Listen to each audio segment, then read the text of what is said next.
Welcome to Occult Mysticism, your portal to ancient wisdom. Today, we journey into a treatise on white magic by Alice Bailey, a profound guide to spiritual evolution and the science of the soul. Together, we'll explore its teachings on the path of the disciple, the nature of energy, and the work of the white magician. Join us as we unlock these esoteric truths. Subscribe and step deeper into the mysteries. In the hallowed archives of spiritual literature, where the wisdom of the ages is preserved for those with eyes to see and hearts to understand, there exist certain volumes that serve not merely as repositories of information, but as living portals to a higher state of consciousness. They are not to be read in the ordinary sense, but to be experienced, to be lived, to be absorbed into the very fiber of one's being. Such a work, a true testament to the perennial philosophy, is the profound and luminous text given to the world through the instrumentality of Alice A. Bailey, a work bearing the significant title, A Treatise on White Magic. To engage with this treatise is to embark upon a sacred pilgrimage, a journey not across physical landscapes, but through the vast and intricate inner continents of the self. It is a guide, as its subtitle, The Way of the Disciple, so aptly declares, for the soul who has awakened from the long slumber of material existence and has consciously chosen to tread the path of return to its divine source.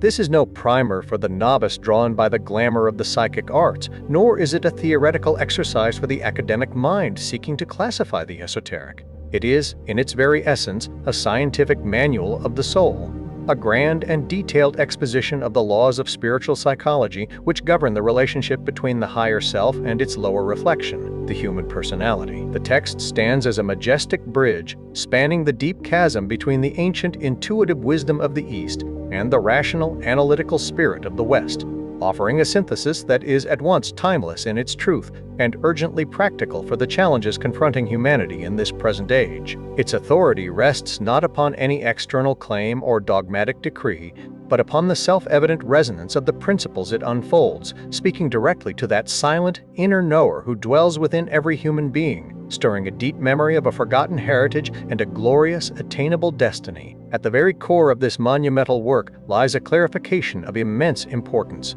a foundational distinction that illuminates the entire field of occult and spiritual endeavor. This is the clear and unwavering differentiation between that which is termed white magic and its shadow, black magic. The modern lexicon, freighted with the superstitions of a less enlightened era and colored by the dramatic inventions of popular entertainment, often struggles with these terms, associating them with the antiquated paraphernalia of sorcery and witchcraft. Yet, this treatise performs the invaluable service of lifting these concepts from the murky depths of folklore and placing them upon the high, clear ground of immutable psychological and spiritual law. The distinction, we are taught with profound emphasis, is not a matter of external ritual, of chanted spells or elaborate ceremonies. It resides solely and entirely in the sanctuary of human motive, in the deepest wellspring of the will from which all action proceeds. White magic, in its purest sense, is the magic of the soul, the selfless application of spiritual force in conscious cooperation with the divine plan for the good of the whole. Its fundamental impulse is love, not a sentimental emotion, but the dynamic, cohesive, and intelligent energy that binds the universe together. Its method is the precise alignment of the personal will with the will of the soul, and its unwavering purpose is the liberation of the life aspect from the limitations of form and the consequent expansion of consciousness in all beings. It is the art and the science of the spiritual man, the solar angel, working from a plane of illumined understanding to bring the energies of healing, constructive order, and divine revelation into the three worlds of human endeavor, the mental, the emotional, and the physical. Black magic, conversely, is the tragic and ultimately self-defeating magic of the separated self, the isolated personality. Its motive is inherently selfish, rooted in the desire for personal power, personal aggrandizement, and personal satisfaction. Its method is the manipulation of the subtle forces of nature for the fulfillment of the lower self's ambitions, often at the great expense of the larger whole. Its purpose is the fortification of the prison of the ego, the enslavement of the life to the form, in defiance of the evolutionary current. The white magician, the true disciple, works from the level of the soul downwards, acting as a channel for the light, love, and power of the higher self to pour into and redeem the lower worlds. The black magician, conversely, works from the level of the personality upwards, seeking to usurp the powers of the soul and draw the forces of the lower planes into a vortex of personal control. thereby creating discord, disruption, and eventual inevitable self-destruction. This treatise establishes, beyond any shadow of a doubt, that the path of the disciple is, and must ever be, the path of white magic, for the very definition of discipleship is the progressive and willing surrender of the personality's separatist claims to the soul's inclusive purpose, a purpose that is eternally and irrevocably one with the good of all that lives. The central narrative of the work, therefore, is the majestic unfolding of the disciple's consciousness, a journey which is revealed to be synonymous with the dedicated and scientific practice of white magic. This epic journey commences with the intellectual and intuitive grasp of a foundational postulate, the essential dual nature of the human being as we know him in manifestation. There is, on the one hand, the personality, which the treatise refers to as the shadow or the reflection. This is the transient, threefold instrument of experience, the sum total of our physical body with its etheric counterpart, our emotional or astral body, and our lower, concrete mental body. This is the self with which the vast majority of humanity is almost exclusively identified, a temporary and ultimately illusory construct, a product of the conditioning of the three worlds, a vehicle built and rebuilt through countless lives for the purpose of gathering experience. And then there is the soul, the divine protagonist of the evolutionary drama, referred to throughout the work as the solar angel, the true spiritual man, the thinker on his own plane, the indwelling Christ. The soul is the permanent, immortal, and continuously evolving entity, a veritable spark of the divine flame, whose intrinsic nature is light, love, and intelligent will. The entire saga of human evolution, stretching across vast eons of time, is nothing less than the process of this solar angel learning to tame, purify, control, and ultimately master its recalcitrant reflection, the personality, so that the shadow may cease to be a source of distortion and become a perfect, translucent instrument for the soul's magnificent expression on the physical plane of existence. This grand work of integration and mastery is not achieved through wishful thinking or passive piety, but through the focused and dynamic power of meditation. The treatise presents a revolutionary concept of meditation, elevating it from a simple exercise in mental quieting to the primary creative act of the soul itself. We are taught that the soul, the solar angel, is in a state of ceaseless and profound meditation throughout the entire vast cycle of its physical incarnations. This is not a static, navel-gazing withdrawal, but a potent, directed, and sustained application of spiritual energy, focused upon its instrument in the lower worlds. The rhythmic, life-giving impulses that emanate from the meditating soul are what the personality, in its higher moments, registers as its noblest ideals, its most selfless aspirations, its creative inspirations, and its deepest spiritual longings. The fundamental task of the aspirant, therefore, is to learn to consciously and intelligently align his own small personal consciousness with this vast, ongoing meditative process of his own higher self. The daily practice of meditation, from this perspective, is transformed. It becomes the deliberate and scientific act of constructing a bridge of light, the antakarana, between the physical brain consciousness of the personality and the superconscious awareness of the soul. It is the conscious turning of the inner ear to listen for the soundless sound, the directive voice of the solar angel, which speaks not in words, but in pure impression and intuitive knowing. When the shadow, the personality, begins to truly respond to this higher call, when it learns to still its own incessant clamor and become a quiet and receptive chalice for the soul's downpouring life, then the great and sacred work of white magic can truly and effectively proceed. This conscious alignment establishes a clear and unobstructed channel, a veritable sutratma or life thread of vibrant energy, through which the soul's illumined purpose can be impressed upon the mind. Its unconditional love can vitalize and transmute the heart, and its dynamic will can intelligently direct the every action of the physical man. The disciple, then, ceases to be a mere pawn of circumstance and becomes an outpost of the soul's consciousness, a willing and conscious agent for the manifestation of the divine plan in the dense and needy world of human affairs. The magnificent and intricate framework upon which this entire body of profound teaching is meticulously constructed is a series of 15 ancient and powerful aphorisms known as the rules for magic. These rules, presented with a stark and pregnant brevity that belies their immense depth, outline with scientific precision the sequential stages of the divine creative process. Their laws are universal, applicable with equal force to the cosmic logos bringing a solar system into being, to the individual soul creating its vehicles for an incarnation, and to the earnest disciple learning to build a thought form for an act of selfless service. The treatise serves as a luminous and detailed commentary upon these rules, translating their cryptic and symbolic language into clear, practical, and potent guidance for the modern aspirant. The entire arduous and glorious journey of the disciple, from the first tentative steps on the probationary path to the triumphant achievement of the initiate, is encapsulated within the unfolding sequence of these 15 sacred formulas.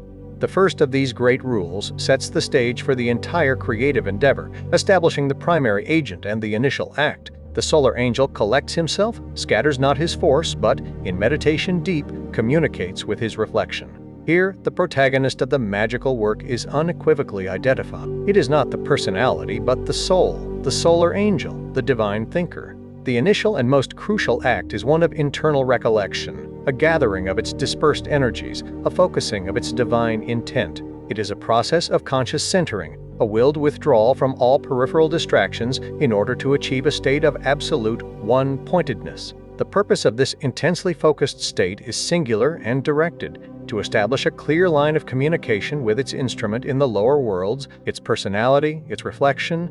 This is the eternal divine impulse, the ceaseless outreach of the higher to the lower, the call of the real to the unreal.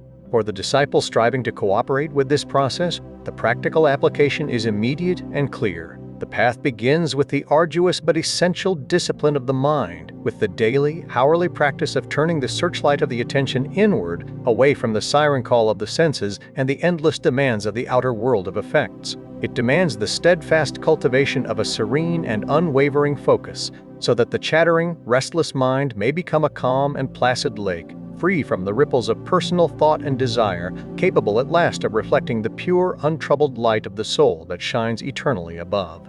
It is only in this sacred, cultivated stillness that the first authentic whispers of the soul's voice can be truly heard and correctly interpreted, not as an external audible sound, but as an inner, unshakable conviction, a sudden, illuminating flash of intuitive understanding that carries with it the unmistakable authority and resonance of truth. This is the foundational and non-negotiable step, for without this initial, conscious, and sustained effort to listen and to align the lower with the higher, no further or genuine progress upon the path of magic is possible. The second rule describes the dynamic and transformative result of this successful alignment, the response of the lower to the call of the higher. When the shadow hath responded, in meditation deep the work proceedeth. The lower light is thrown upward, the greater light illuminates the three, and the work of the four proceedeth. The response of the shadow is the pivotal turning point in the life of the personality. It is the moment of profound reorientation, when the entire focus of the like's energies shifts from the horizontal pursuit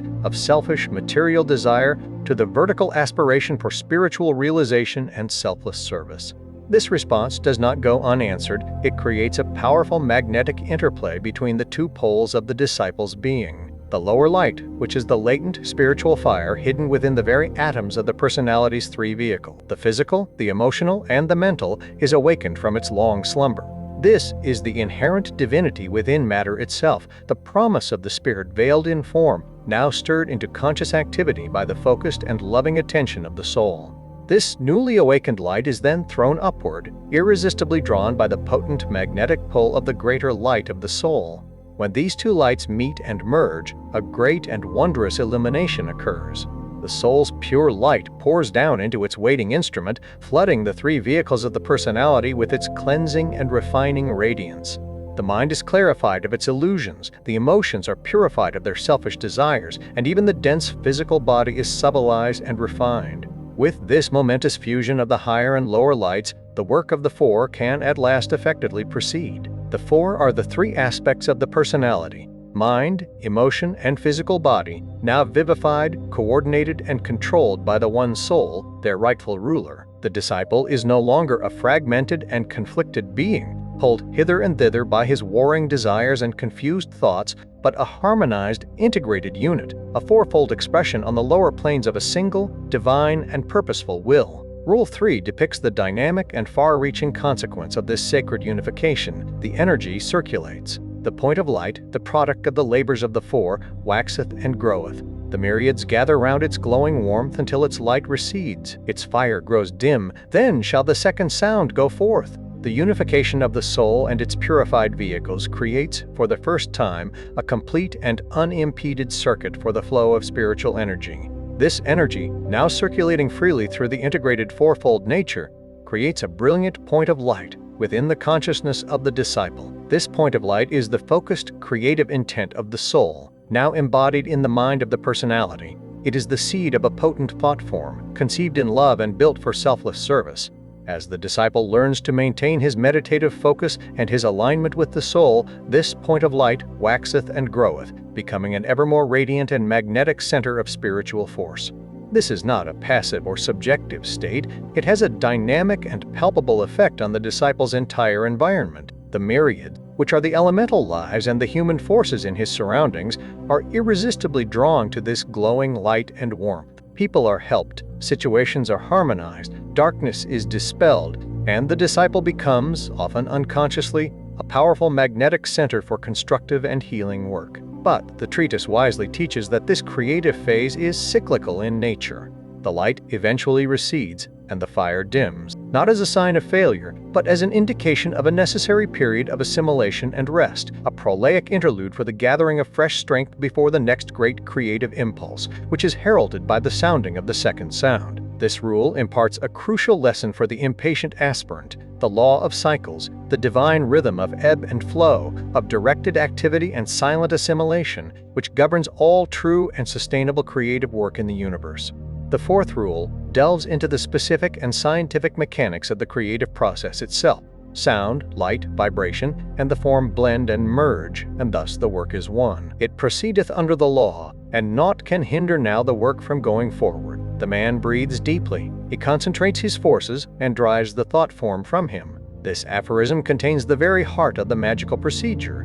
Sound, the sacred word or the vibratory Om, is the initial form-building impulse that calls forth and organizes the substance of the planes. Light is the illuminating principle of the soul, the divine intelligence that reveals the archetypal pattern or blueprint to which the substance must conform. Vibration is the inherent, rhythmic motion of the substance itself as it responds to the commanding sound and aligns itself with the revealed pattern of light. These three, sound, light, and vibration, coalesce and merge to create the form. This entire process is not haphazard but proceeds under immutable law, and once a certain momentum has been achieved, it becomes irresistible and its eventual manifestation is assured. The final, precipitating act of creation is intimately linked to the ancient science of the breath, or pranayama. The disciple breathes deeply, drawing in the prana, the universal life energy. He concentrates his forces, holding the breath in a moment of dynamic, silent stillness, focusing his will and vitalizing the thought form.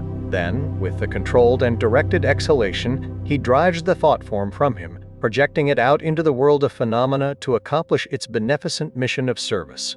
This reveals the profound and intimate connection between the seemingly simple physiological process of breathing and the highest spiritual process of divine creation, teaching the disciple to consciously harness the power of the life breath as a potent and obedient agent of the soul's creative will. The fifth rule then shifts the focus from the act of creation to the necessary precautions and preparations that must precede any such potent work. Three things engage the solar angel before the sheath created passes downward: the condition of the waters, the safety of the one who thus creates, and steady contemplation. Thus are the heart, the throat, and eye allied for triple service.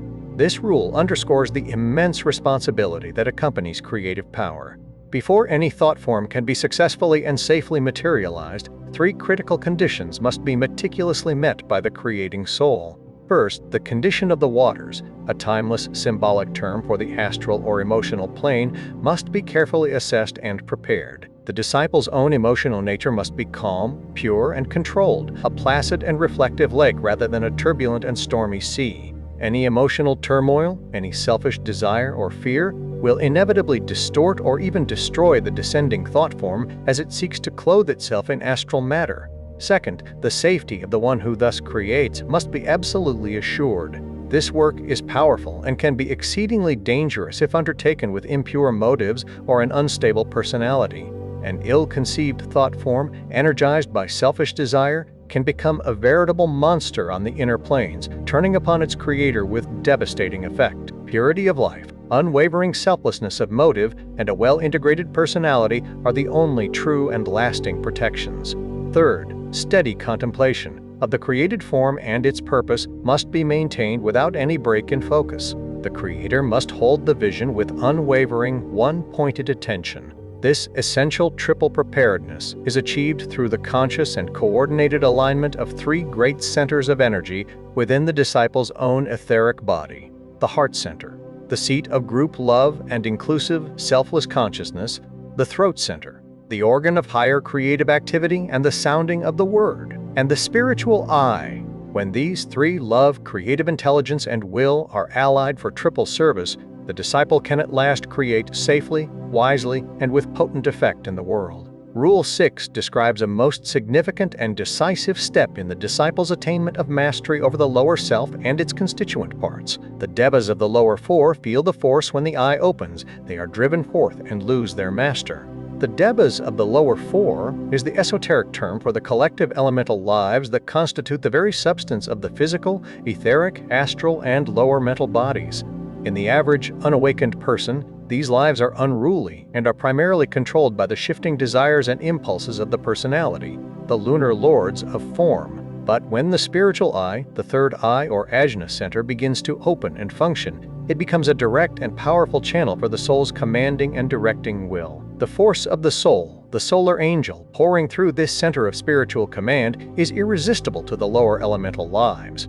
They immediately feel the force of this new and higher vibration. They are driven forth, a symbolic phrase meaning that the coarse, impure, and unresponsive matter is systematically expelled from the disciples' vehicles, and they lose their master, the usurping, tyrannical personality. The true master, the indwelling soul, takes its rightful command. This concise rule outlines the entire scientific process of purification and repolarization, whereby the very substance of the disciple's threefold personality is alchemically refined and brought under the absolute and intelligent control of the spiritual self. The seventh rule then introduces the disciple to the great challenge and the central test of the astral plane. The dual forces of the plane whereon the vital power must be sought are seen. The two paths face the solar angel, the poles vibrate.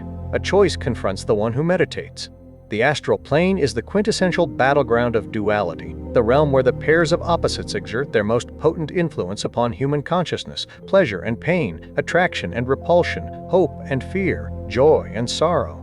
It is here, in this world of glamour and illusion, that the disciple must learn to clearly discern between the two paths that constantly diverge before him: the right-hand path of selfless service and spiritual aspiration, which leads to liberation, and the left-hand path of selfish ambition and material desire, which leads to deeper bondage. The poles of desire vibrate with an immense and seductive power, and a continuous and critical choice confronts the meditating soul. It is the perpetual choice between using the potent forces of the emotional and desire nature for the fulfillment of the soul's inclusive purpose, or for the gratification of the personality's separatist demands. This is the unceasing test of motive, the crucible in which the purity of the disciple's heart is tried and proven. To successfully navigate this perilous plane, the disciple must cultivate, with unremitting diligence, the twin qualities of discrimination and dispassion.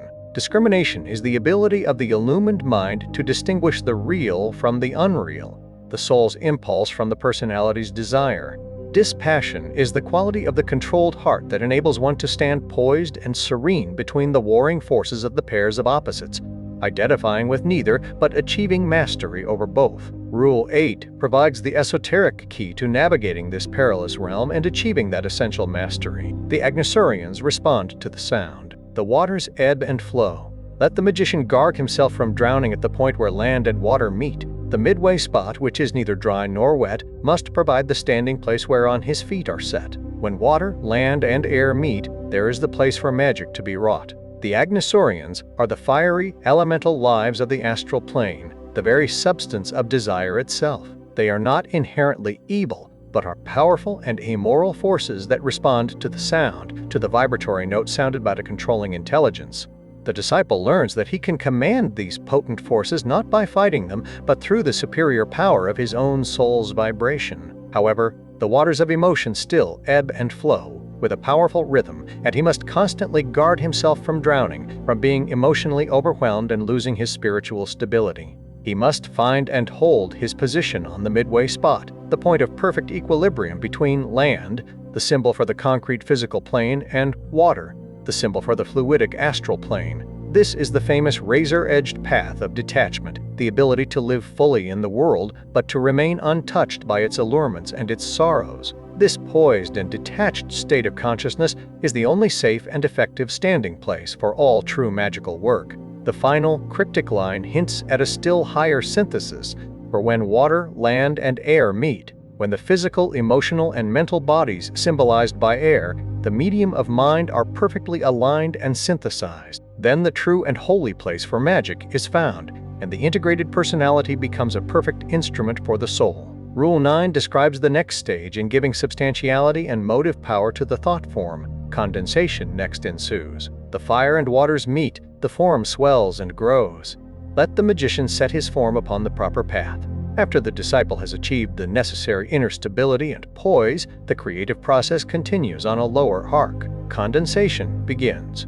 Fire, the clarifying and energizing force of the mind, and waters, the plastic and vital substance of the emotional plane, are consciously brought together by the magician. This alchemical fusion causes the mental thought form to swell and grow as it clothes itself in the appropriate grade of astral matter, imbuing it with the quality of desire that will give it the necessary motive power to act in the world. At this critical stage of ensouling the thought form with desire, the magician must exercise extreme care to set his form upon the proper path. He must ensure that the desire nature with which he clothes it is in perfect alignment with the original, selfless purpose for which it was created, and that it is not subtly distorted or corrupted by his own unconscious personality desires or ambitions. This requires constant vigilance, unwavering focus, and an immaculate purity of intent. Rule 10 explains the subsequent process of nurturing and strengthening the newly created and ensouled form. As the waters bathe the form created, they are absorbed and used. The form increases in its strength. Let the magician thus continue until the work suffices. Let the outer builders cease their labors then, and let the inner workers enter on their cycle. The thought form, now a living entity on the mental and astral planes, is nurtured by the waters of the astral plane. It magnetically attracts and absorbs emotional and desire substance from its environment that is in sympathetic vibration with its own nature, and through this process, it increases in its strength. The magician must consciously continue this process of energizing and nurturing the form with his own focused thought and desire until it has reached a sufficient degree of potency and coherence to exist as an independent entity. At this point, a significant transition occurs. The outer builders, a term for the forces of the magician's own personality which have been actively engaged in the construction, can cease their labors. A shift in activity takes place, and the inner workers, the collective divine intelligence, and the elemental lives that constitute the form itself begin their own cycle of automated, intelligent activity, guided henceforth by the central idea and purpose that was impressed upon them by their Creator at the moment of their inception. Rule 11 outlines 3 critical and sequential acts of power, direction, and protection which are essential for the responsible magician. 3 things the worker with the law must now accomplish. First, ascertain the formula which will confine the lives within the ensphering wall. Next, pronounce the words which will tell them what to do and where to carry that which has been made. And finally, utter forth the mystic phrase which will save him from their work. Having created a potent and semi-independent living entity, the magician must now exercise precise and final control over it before its release. First, he must know and apply the formula, the specific law of vibration or sound that will create an ensphering wall of force around the form. This confines the elemental lives within its defined boundary, preventing its premature dissipation or its leakage of energy. Second, he must pronounce the words which will tell them what to do, the words of power that impress upon the now sentient form its precise mission and direction of activity. This is the final impartation of the creative will. Third, and most crucially for his own safety and freedom, he must utter forth the mystic phrase which will save him from their work. This is the sacred act of severance, the cutting of the magnetic thread that has connected the thought form to his own aura. This act makes the form a truly independent agent in the world and, most importantly, protects the magician from being constantly drained of his own life force by his creation, and from being karmically entangled in its every subsequent action and reaction. It is the profound act of giving freedom while maintaining ultimate and loving responsibility. The 12th rule speaks of a more advanced stage of magic, which involves conscious cooperation with the great web of planetary life itself.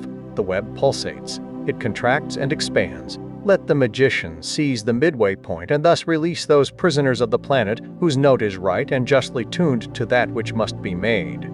The web is the etheric or vital body of the planet, the intricate and pulsating network of energies that underlies and interconnects all physical forms. The advanced magician learns to sense its cosmic, rhythmic pulsation, its great in-breath and out-breath. By seizing the midway point of the cycle, the moment of perfect equilibrium and stillness between the outgoing and incoming tides of energy, he can tap into this vast and potent reservoir of planetary force. He can then release those prisoners of the planet, a beautiful and cryptic term for the elemental and divine lives that are held latent and unexpressed within the substance of the planet itself. These are the lives whose particular vibratory note is in exact harmony with his own created form. The magician thus learns to cooperate intelligently with the great life of the planet, drawing upon those natural energies that are already attuned to his purpose and consciously incorporating them into his magical work. By this means, he vastly amplifies the power, reach, and effectiveness of his service. Rule 13 describes a profound and transformative process of spiritual alchemy that must take place within the magician's own nature. The magician must recognize the four. Note in his work the shade of violet they evidence and thus construct the shadow. When this is so, the shadow closes itself and the four become the seven. The magician must first recognize the four, the quaternary nature of his own personality, the dense physical, the etheric, the astral, and the lower mental bodies. He must know these instruments thoroughly. He must then learn to perceive, with his inner vision, the shade of violet, the color and vibration of the soul, the Buddhic or Christ principle, as it begins to permeate and influence this lower fourfold nature. By focusing his attention upon this soul influence, he actively assists in the process to construct the shadow, a symbolic phrase meaning that he facilitates the process of the personality becoming a more perfect and accurate reflection of the soul. As the soul's influence grows ever stronger, the shadow closes itself, meaning the personality becomes increasingly imbued with the soul's qualities of love, wisdom, and will. When this process reaches a certain point of fulfillment, a great transformation and initiation occurs. The four become the seven. The energies of the lower four centers of the body are systematically raised, purified, and fused with the energies of the three higher spiritual centers, the heart, the throat, and the head. This results in the perfected, sevenfold expression of the spiritual man on the physical plane. The personality is no longer a prison or a limitation, but a fully activated, illumined, and completely responsive instrument for the soul's divine purpose. Rule 14 warns of a new and even more subtle challenge that arises after the previous stages have been mastered. The sound swells out. The hour of danger to the soul courageous draweth near. The waters have not hurt the white creator, and naught could drown nor drench him. Danger from fire and flame menaces now, and dimly yet the rising smoke is seen. Let him again, after the cycle of peace, call on the solar angel. Having successfully navigated and mastered the dangers of the waters of the astral plane, the disciple now faces the higher and more insidious danger from fire and flame of the mental plane. This is the great peril of spiritual pride, of intellectual arrogance, of the misuse of the formidable power of the illumined mind. The rising smoke is the first subtle sign of this potent danger, an intellectual glamour which can obscure the spiritual vision more completely and effectively than any emotional storm. At this critical and advanced juncture, the disciple must not rely on his own hard-won strength, but must humbly call on the solar angel, consciously and deliberately renewing his alignment with the soul and drawing upon its inherent humility, its selfless love, and its synthetic wisdom as the only true and effective safeguard against the powerful and subtle illusions of the separated mind. The final and 15th rule describes the glorious consummation of the entire great work of the disciple. The fires approach the shadow, yet burn it not. The fire sheath is completed. Let the magician chant the words that blend the fire and water. The fires of the mind, now purified of all pride and separatist tendencies, can at last be safely and fully applied to the shadow, the perfected personality. These fires do not burn or destroy the personality, but complete its purification and illumination. The fire sheath, the causal body or the glorious vehicle of the soul itself, is now fully constructed, radiant, and perfected. The final act for the magician is to chant the words that blend the fire and water. the ultimate and sacred unification of the completely purified mind fire and the completely purified emotions, water. This creates a perfect and unshakable equilibrium within the personality, making it a flawless and translucent instrument, instantly responsive to both the unconditional love wisdom of the heart and the dynamic, illumined will of the mind. With this final and wholly at one-ment, the disciple graduates from the school of earth and becomes a true master of white magic, a conscious co-creator with the divine, able to wield the highest forces of spirit and matter in perfect, joyful, and selfless service to the great plan. In its breathtaking and comprehensive totality, A Treatise on White Magic is revealed to be far more than a mere exposition of hidden and occult laws. It is a profound and practical guide for the journey into the very heart of spiritual reality. It presents a vision of humanity's divine potential that is both staggering in its majestic scope and yet eminently practical and scientific in its detailed application. This great work demystifies the path of spiritual unfoldment, revealing it not as a path of vague mystical yearning or blind faith, but as a precise and scientific process governed by immutable and knowable laws. The development of what are called supernormal powers, the strange phenomena of the psychic world, are shown in their true light, not as glamorous ends in themselves to be selfishly sought, but as the natural and inevitable byproducts of established soul contact, disciplined living, and selfless motive. The true magic, the treatise proclaims, is the magic of a completely transformed life, the divine alchemy of transmuting the base metal of the chaotic, selfish personality into the pure, radiant gold of the expressed soul. The book issues a clarion call to every earnest seeker, challenging them to move beyond the comfortable realm of passive belief and to become a practical magician, an active and conscious participant in their own evolution and in the selfless service of the world. It calls insistently for the sacred marriage of the head and the heart, for the perfect fusion of intelligent, discriminating understanding with all-embracing, compassionate love.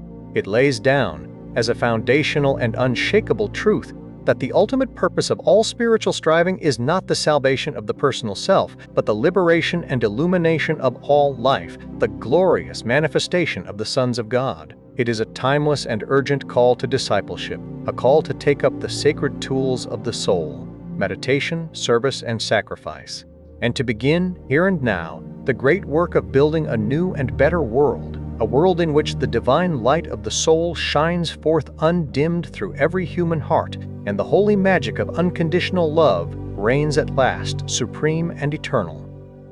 Thank you for exploring A Treatise on White Magic with Occult Mysticism. Share your insights in the comments and join the conversation. Like, subscribe, and ring the bell to stay connected to the wisdom of the ages. Until next time, walk the path of light and keep seeking the hidden truths.